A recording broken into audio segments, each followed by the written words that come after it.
Бидэд түрүүчийн нэг удаагийн Гедоны тухай сургаалаар юуг ойлгосон бэ гэвэл Израильчуудад Гедоноор дамжуулж Израильчуудыг ер нь аврахаар бурхан дуудсан гэдгийг гол санаа харж байгаа. Тэгээд хамгийн том асуудал нь юу вэ гэсэн чинь Гедоны хувьд Медончууд байгаагүй харин тэдний эцгийн гашаан дотор болсон дахлын ширээ буюу тэ Баалын дахлын ширээ буюу итгэл үнэмш аль хэзээ өөр шүтэн үргэлжсэн тэр нөхцөл байдлыг хамгийн түрүүнд бурхан буруутгасан гэдэг ийм ойлголтон дээр байсан тийм.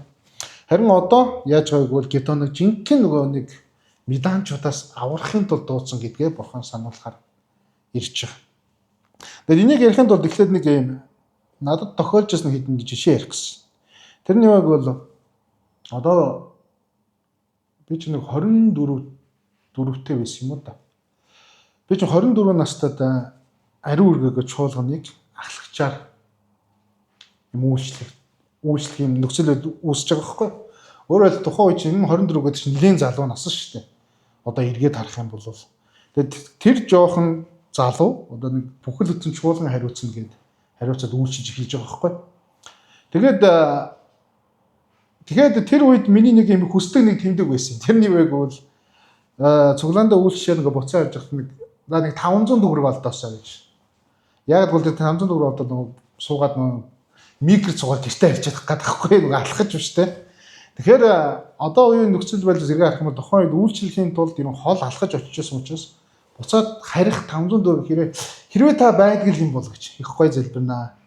Хэрвээ бурхан гэж та байгаа бол те. Уг нь бол чуулганд үйлчлээд байгаа ахлагчийн амнаас гарч байгаа үг байхгүй юу те. Хэрвээ та бурхан байдаг юм бол нэг 500 төгрөг илгээгээч. Зам дээр байлгаж байгаа шүү дээ. Тэрийг олох юм бол би гэртээ ингээ харж байна. Тэгэх юм бол бурхан байдаг гэдэг таныг байдаг гэдэг би итгэя гэдэг ийм залбирлыг залбираад алхахдаг байсан санаж байгаа байхгүй эргээд. Сая тухайн энэ хэсгийг уншихтаа тэгэж бодогдсон хэдэн зүйлүүдийн нэг нь. Тэгээд энэ залбирал маань магадгүй нэг 2-3 хоноо ч юм уу бүтэнс өдөр болгон залбирладаг байсан юм байна. Энэ залбираа нэг удаа биелсэн. Тэгэхдээ бүр 1000 төгрөг болж ирсэн байхгүй. Зүгээр 500 биш 1000 зүгээр газраас олсон гэсэн тухайн үед. Тэгэхээр энэ банк биелэгдэг л тэр нэг 10 удаагийн залбирал нэг нь биелсэн юм асуу тийм баг. Тэгээд дараа нь нэг юм болсон. Бид нар сайн мэдээ таа игээд тухайн үеийн залуучууд нийлээд одоо тухайн үеийн тэр иргэн тойрны хүмүүс сайн мэдээ таа гэдэг хөтөлбөр зохион байгуулж байгаа байхгүй. Тэгээд бид нар аягүй сайн бэлдсэн, жүжиг бэлдсэн те бас урлагийн номерууд бэлдэж байгаа, магтан дуу бэлдэж байгаа, залбирал бэлдэж байгаа бүх юмыг бэлдээд ингээд хийсэн. Тэгээд өөртөөсөө санхүү босгоод боорцог бэлдээлтэй хүмүүс сайн мэдээ тараах гээд. Тухайн үеийн манай зал нэг 60-аас 70 хүнээр бол юм дүүр мөнгөтэй байсан. Тэгээд бид хэд бодохдоо нэг 12-3 залуучууд нийлээл хийж байгаа. Тэгээд тэр зал дүүрнэ гэж өрдөөсөө бодог байхгүй. Санаач гоёг. Тэгээд сайн мэдээ тарахдаа бид нэр яасан мэг бол за энэ заалыг дүүргэж өгөөч гэж тухайн үе залбирч байсан. Ялангуяа дотроо би маш их санаа зовж байгаа шүү дээ тий. Олон залуучуудыг хөдөлгөөд ингээд нэг үйлчлэл хийх гээд байдаг. Нөгөө зааланд орохгүй хүн ирэхгүй бол нөгөө хэдэн маань урам нь хугарчих гээд байдаг тий. Тийм учраас аюу их залбирж байсан сан тий. Тэгээд тэмдэг гойж байгаа байхгүй. Эзэн минь за би одоо ингээд өнөөдөр маргааш үйл ажиллагаанд болох чинь гараа явахдаа би нэг 3 хүн сайн мэдээ тараа. Та тэр 3-ыг нэгийг энэ цуглаанд авчирч өгөөч юм. Тэгээд залбираад гараа явсан.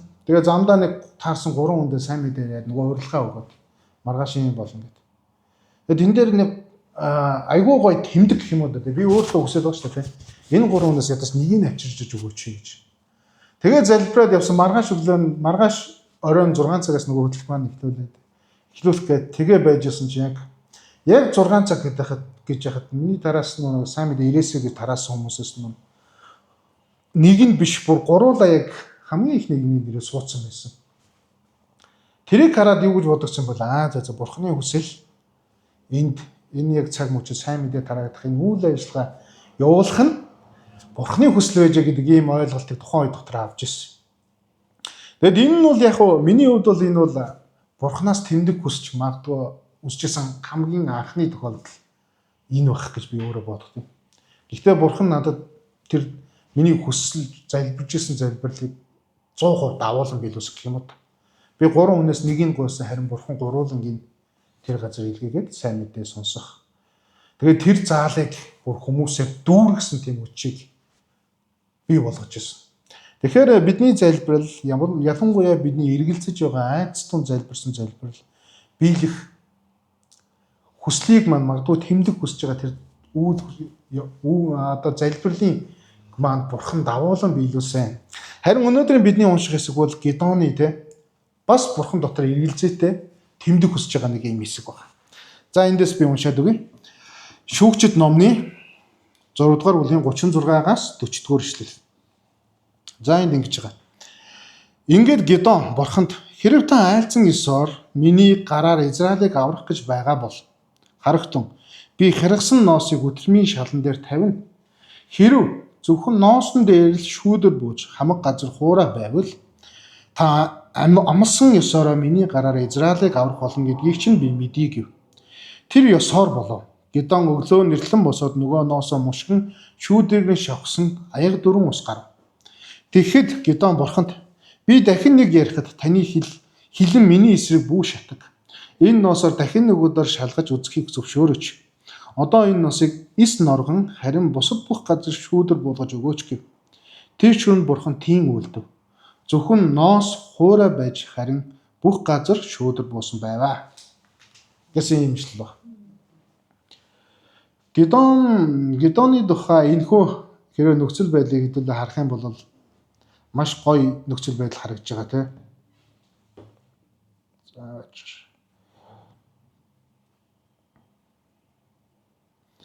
гоё нөхцөл байдал харагдаж байгаа. Тэр нь юу вэ гэвэл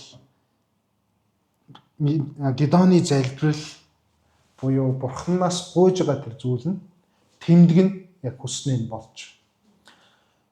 Түүхийг ингээд тухайн үеийн дэвшлэр харах бол нэг юм ноос өтрмийн талбар авчтай байд тийм. Зөвхөн тэн дээр шүүдэр буулгахгүй байх гэдэг. Энэ бол бид нар ингээ харахад нэг энгийн нэг зүйл юм шиг уншиж өгч. Үн чинь агуу даалгавар байхгүй тийм. Хүнээс бурхан тавьж байгаа юм даалгаврын тухай ярьж байна. 100 гуйлтын тухай за даалгавар хин чаш тийм. Шүүдэр яадаг вэ гэвэл бороо энэ туслууд ингээ ороход хуурай газар үлдэнэ гэдэг нь тэгэхээр бас тийм нэг итгэмээргүй үйлдэл шүү дээ бидний хувьд. Яг бороо орж байгаа нөхцөл байдал. Би нэг юм яг нөхцөл байдалд очиж ирсэн. Миний амьдралсан бас нэг сонирхолтой байгалийн үзэгдэл нэг гэх юм уу та. Яг нэг алхаад бороонтоор ороод нэг алхаад борооноос гарч ирсэн. Өөрөөр хэлэх юм бол яг борооны зааг дээр байна гэсэн үг байна. Тэр үнэхээр сонирхолтой байсан. Яг бол одоогоор энэ нарны зам тий нарны туулын захын уртлыг. Тэгээ одоо яг энэ юу гэдгийг кино үйлдвэрээ юм нэг юм үерийн далан гэж тухайн үед байсан. Одоо ч гэсэн байгаа л да. Тэр далангийн яг урдаас нь бид нэр гарч ижсэн байхгүй нэг төмөр замаас яагаад дэвжсэн нь санахгүй. Тэгээ гарч ирсэн чи яг бороо ороод тэгээ борооноос ийшээ чулуу талруу алхангуутал борооноос гараад тэгээ эргээ аргууд тэнэлт нь яг нэг алхмын цаа нэг бороо ороод идэг юм амар гоё үзэгдэл болж байсан байхгүй. Тэгэд энэ үзэгдлийг харчаад тэр энэ хэсгийг уншсан чи яг тэр үзэгдэл яг санаанд орж байгаа. Тэгэхээр хуурай газар бороон донд хуурай газар үлдэнэ гэдэг хуурай юм үлдэнэ гэдэг нь өөрөө тэмч боломжтой зүйл биш л дээ. Энэ боломжгүй зүйлийг Гедон бурхнаас тэмдэг болгоно те авахыг хүсэж байгаа. Энэ шалтгаан нь юу гэвэл Гедон өөрөө хүссэн шүү дээ те. Хэрвээ та надаар Израиль үндэснийг авруулахыг хүсэж байгаа бол та энийг хуурай байлгаж өгөөч гэж. Дараа нь эхлээд нойтон болгоод дараа нь хуурай байлгах гэдэг ийм нэг хүсэл тэмдгийг хүсэж байгаа. Мэдээж бурхан энийг нь баталсан тий. Яг хүсснээр нь хийсэн. За энийг би одоо юутай ерөнхийд ингээ холбож явах ярмаар байна вэ гэвэл Гедон ерөнхийд айж байгаа тий. Айдас. Меданчууд гэдэг бол тухайн үеийн Израильчуудын одоо ялангуяа Гедоны Маннасе овгийнхны хувьд бол үнэхээр айдас байсан байхгүй юу? Бид нэр түрүүн номлолт ярьж тий. Цэрэг аримдаа хурж бүх идэ будаа бүх мас хүртэн туугаа явчихдаг. Зовлон болж исэн. Энэ хүмүүсээс ингээ бүр сүнсээ хаагтал айцсан байгаа тэр хүмүүсийн эсрэг Гедоныг чи цэрэг босгоод тэднэлөө дайтаах гэдэг ийм санааг өгж байгаад Гедоны хувьд маш их айц эргэлзээ байгаад. Тэгэхээр тэнд энэ эргэлзээ айц нь юг харахыг хүссэн байг бол бодит байдал дээр энэ үнэхээр бурхны хүсэл муу юм уу гэдгийг мэдхийг хүссэн. Медоны эсрэг тэмцэх. Тэгээ өөрөө би зөв замаар хийх ёстой юу гэдгийг бас өөрөө ойлгохыг хүсэж байгаа. Энэ эсвэл бурхны дуу хоолой мөн үү? Эсвэл энэ миний өөрийн хүсэж байгаа энэ зүйл юм уу гэдгээр Гидеон анхаарлаа хандуулж байгаа гэсэн үг л.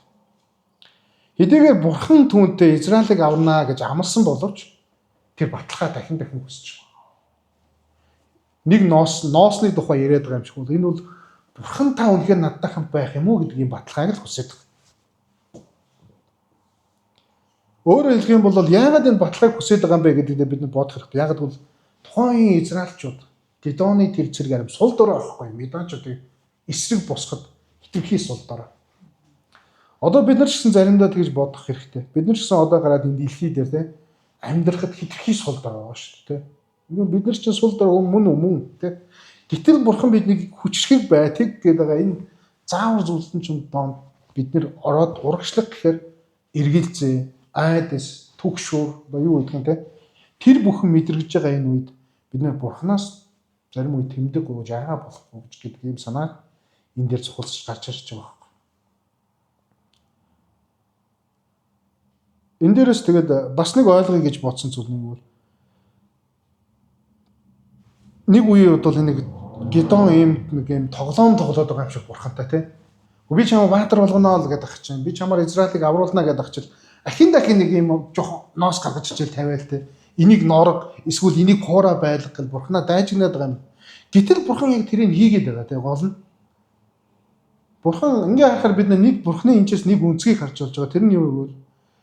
Бурхан биднийг сул дорой, эмзэг бас эргэлзээгээр дүүрэн байдаг гэдгийг мэддэг гэдгийг харагдаж байна.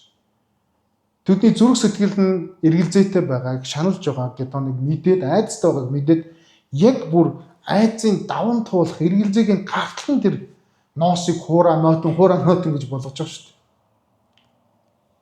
Энэ дээр нэг судлаач хэлсэн байсан л да. Тэр нэг гоё санагсан. Тэр нь юу вэ гэвэл бурхан биднийг бүтээсэн гэдгийг хүмүүс бид заримдаа мартдаг юм аа гэж. Бурхан биднийг сул доройгоор бүтээсэн учраас биднийг ямархуу дотроо хэрэгэлцдэг, айдаг гэдгийг бурхан өөрөө мэдж байгаа учраас ийм их зүйлийг Гидеон гуйхад нь нэхэж яахад нь бурхан хийсээр байсан гэдэг ингээс гаргаж ирж байгаа. Энд нэг зүйлийг бид нар бас анзаарах хэрэгтэй нэг зүйл нь юу гэвэл Гидеон эргэлзээтэй байсан гэдгээрээ итгэлгүй байсан үг гэсэн үг биш гэдгийг бид нар бодох хэрэгтэй. Гидеон эргэлзсэн. Гэхдээ бурхан байгаа гэдэг итгээгүй ч юм уу, бурхан надад хамт гэж итгээгүйдээ биш. Айдас тэр юу нь байсаар байсан, эргэлзээнд байсаар байсан гэдгийг л харуулж байна. Бид нар Библийг харах юм бол маш олон хүн байгаа дөө эргэлзэж ирсэн. Мосе байна, Иремья байна, Томас байна. Одоо юу гэдгийг бүгд л нэлээд олон хүн эргэлзээтэй тухай гардаг. Мосе жишээлбэл Египтээс гарсан 4-р бүлэг дээр хүмүүст би таны хэрхэн хүмүүс байдаг гэдгийг итгүүлэх юм бэ те. Египтийн фараоны өмнө гэж хэлж идэг. Авраам Эхлэл 15-р бүлэг дээр та надад амлалтын баталгаагаа харуул гэж те шаардсан гэж те. Хизкээ хаан эдгэрх баталгаа бас нэгсэн. Ер нь бол хүмүүс итгэл гэдэг бол баталгаа шаардахгүй байна гэсэн үг биш гэдгийг бид нэр тунгаан бодох хэрэгтэй. Ер нь маш олон хүмүүс одоо Йонатан, Зевсийг баригч гэдэг ч юм уу те тэдгээр хүмүүс бүгд л ийм зүйлүүдийн араас эргэлцсэн тэдгээр зүйлүүдээс өөртөө итгэлгүй байдлаасаа болоогүй харин те. Энэ дээрээс нэг зүйлийг харах нь бурхан төгс хүмүүсийг бус те одоо юу гэдэг юм бэ? Шууд эргэлзгүй итгэдэг хүмүүсийг бус өөрт нь найдах хүмүүсийг ашигладаг тухай юм харагдаж байгаа. Дүгнээд харах юм бол. Бид нар өнөөдөр ч гэсэн зарим зүйлээр эргэлзэж болно те хүмүүс бид нар. Бурханд би итгэдэг гэхдээ яагаад амьдрал юм байгаа гэдэг ч юм уу те. Би итгэлээрээ алхмаар байна. Гэхдээ надад итгэх гих тэр атгалмаа алхах гэхээр найдвар хүрхгүй байна, эргэлзэж байна, айж байна, имэж байна гэдэг ч юм. Гэхдээ яг энэ хэсгээр дамжуулж магадгүй Бурхны хэлэх чинь хамгийн тод санаа нь юу вэ гэвэл би чамтай хамт те чи эргэлзэж болно. Имэж болно гэхдээ би чамтай хамт байгаа шүү гэдгийг сануулж байгаа болоо гэж харагдаж байна. Ерөө 36 дахь эшлэгийг харах юм бол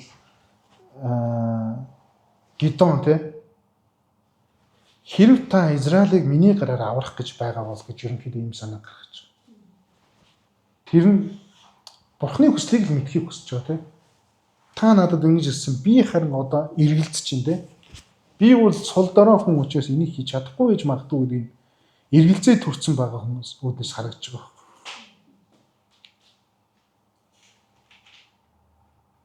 Өөрөөр хэлбэл Гидеон эндээс нэг л зөв. Таны хүсэл чи яг муу юм уу гэдгийг би мэдмээр байна гэдэг юм санаа гарч байна.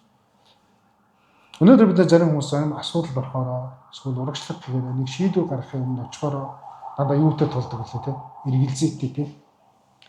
Бурхан энэ таны хүсэл энэ муу юм уу гэдэг юм шиг. Энэ хүслийг асууж байгаа хүн гэдэг бол Бурханы хувьд бол маш чухал хүн байхгүй. Энэ асуултыг тавьж байгаа хүн. Өөрөөр хэлбэл энэ дэлхий дээр байгаа мянган хүн шийдвэр болгоныхоо өмнө Бурхан энэ таны хүслүү гэж асуудаг хэд байгаа болоо. Итгэгч хүмүүсийн бидний хувьд ч гэсэн ийм хүслүүдийг шийдвэрээр хэр их тавьдаг болоо гэж асуухад бас нэлээд бага шийдвэрүүд гарч ирж байгаа тийм.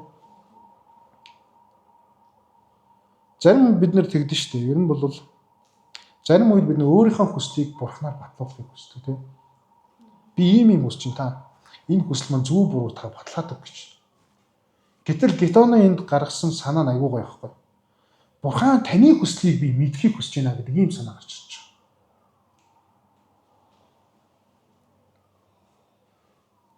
Тэгээд Есүсийн биднэрт заасан залбирал дээр юу гэдэг вэ? Таны хүсэл биш. Миний хүсэл биш, таны хүсэл. Тэнгэр шиг газар дээр бидэг гэж залбирдаг. Энэ бол Христ итгэгчдийн хамгийн гол юм ойлголт теологи юм бас. Ойлголтын нэг үү. Тэгэхээр хүслээ Бурханд тулгах биш харин Бурханы хүслийг сонсох гэдэг ийм ойлголтыг бид нэр дотор оруулах хэрэгтэй. Энэ Гидеоноос бараг суралцаж болохоор хамгийн том зүйл нь байгаа байхгүй. Тэгээд Бурхан бидний сул талыг бидний айгуутай сул дондлоо шүү дээ. Гидеон бол хүслэл таны хүслийг мэдхийн тулд ингээл хүсэж байгаа шүү дээ. Энийг нь Бурхан төвчээртэйгээр ойлгодгийг бид нэр түрүүн гэж харж байгаа тийм. Тэгэхээр энэ дээр Бурхан хизээгээр Гидеон ноосоор кичнээн юм оролцсон боловч Бурхан уурлаагүй тийм. Бурхан түүнийг шийтгсэнгүй. Харин төвчээртэйгээр хариулсаар байгаа. Энэ нь Бурханы зан чанар ямар агуу төвчээртэйгээр биднийг харж идэг вэ гэдэг дээр бид нар ойлгож байна тийм.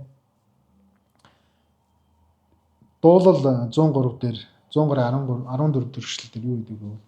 Тэр бидний бүтээгдсэнийг мэддэг гэж. Яаж бүтээгдсэнийг.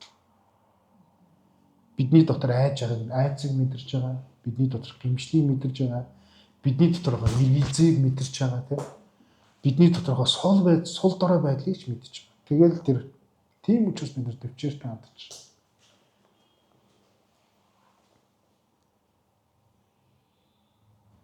За хэдийгээр ноосоор Гидеон ингэж Бурхан хэдийгээр тайван гэдэг зан чанартай биднийг мэддэг юм шиг ингэж бид нар түлээцтэй хандж байгаа ч гэсэн биднээс нэг зүйлийг өдөөс хамгийн хүсэж байгаа. Тэр нь юу вэ гэвэл итгэлээрээ халахах тухай гэж. Хэрвээ дараагийн цаашаа үзэх юм бол Гидеон цэрэг цуглуулаад дайнд орохдоо бүр хэдэн мянган зэрэгс хассаар авахд 300 зэргийг аваад Медоны эсрэг дайлдж байгаа. Тэгээд ялж байгаа. Тэр дайцсан дайны таагтан бүр яг л Бурханы хийснээр хийгдээд ингээ ялж байгаа. Гидеоноос бид нар суралцах дараагийн хамгийн чухал зүйл нь юу вэ? Гидеон Бурханыг сорсон, эргэлдсэн, айсан байсан ч гэсэн Бурханы зааврын дагуу итгээр алхсан цааш. Хөдөлсөн гэсэн. Би бол маш олон хүмүүсийг мэднэ. Бурхан надад тийм тэмдэг өгөөч, ингээч. Тэгвэл би ингээ. Тэдгээр хүмүүсийн дараа гаргадаг юм. Магадгүй Бурхан тэмдгүүдийг өгдөг. Дараа нь итгэлээрээ алхахыг бид нар хүсдэггүй тийм. Тэгэхээр зүгээр хэдүүлээ товчхондоо өнөөдрийн энэ үгийн цагийг жоохон дүгнээд ерөнхийдөө дуусгая. Тэмдэг гэдэг зүйл хүсэж байгаа. Магадгүй надад ингэж харуулаач гэж Бурханаас залбирх нь буруу юу гэж асуувал үгүй гэдэг хариултыг бид нар Гедеоноос ингэ сурч байгаа тийм. Тэгээ би таныг ч гэсэн та бүгдийг одоо нэг залбираад үзээсэй гэж би бас уриалах гэдэг. Би яг амьдрал дээр миний амьдралд тэмдэг хүссэн яг үнэхээр ганц залбир байсан тухайн үед л байсан. Энэсээс би тэмдэг хүссэн гэсэн одоо санахгүй. Тухайн үед гарахтаа би түрүүн хэлжсэн тийм. Сайн мэдээ тараах га гарахтаа 3 хүнд орлогоо та надад нэгийг л авчирч өгөөч.